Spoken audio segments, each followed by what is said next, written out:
जहानपुर आसी पहुँचते आमर मान्यवर विधायक श्री अमरेंद्र दास महोदय चाषी मान दुर्दशा को देखी से सही पारना किंतु आज पर्यंत सरकारी रिपोर्ट ठीक ठाक भाव जाना बोली समस्त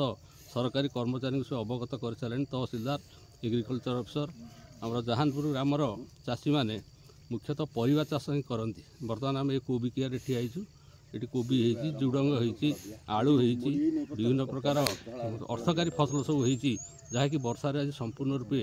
ध्वंस होगा जाऊँगी। आलू कियारे कर्मचारी आज ये परिवर्तन हो पारना तो ठीक अच्छे समय टे लगे और मान्यर विधायक दृढ़ कंठरे कहते तागिद कर तुम सठिक ढंग से सठिक बागरे कम करूना दयाकोरी ये जगह तुम छाड़ी चल जाओ तेणु मु क्या ट्रांसफर करें तुम्हें मन को मन ये ट्रांसफर हो पड़े जाओ आदि रोकंर समस्या बुझ दुख बुझ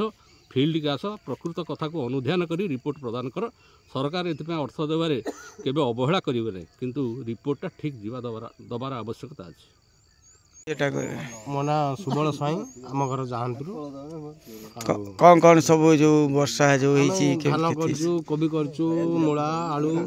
ये सब करचु ये सब आउ किसी आसी हेबनी बिल जहाँ जमी आम सुध दिया को आणिकी भाग चाषी भाव में काट दिया आनी करलु से सब आमर किसी आना जहाँ आसो भाग चाषी वाला ने आम आमर निरुपाय हो रही आमर सब गला ये फसल हेतु आम जहाँ करचु एते आमर आसिक 50 वर्ष हो गला कौन सी नेता एम एल कादुए बिल को आसी नथिले आज आओ आमर अमेंद्र बाबू एम एल आसिक बिल कादुए पशिक आम सागे सब देखू से गुटाक आमको खुशी लगुच। आमर ये जो नुआ आमर एम एल हेले यही थरक प्रथम आसिले ना कौन थरक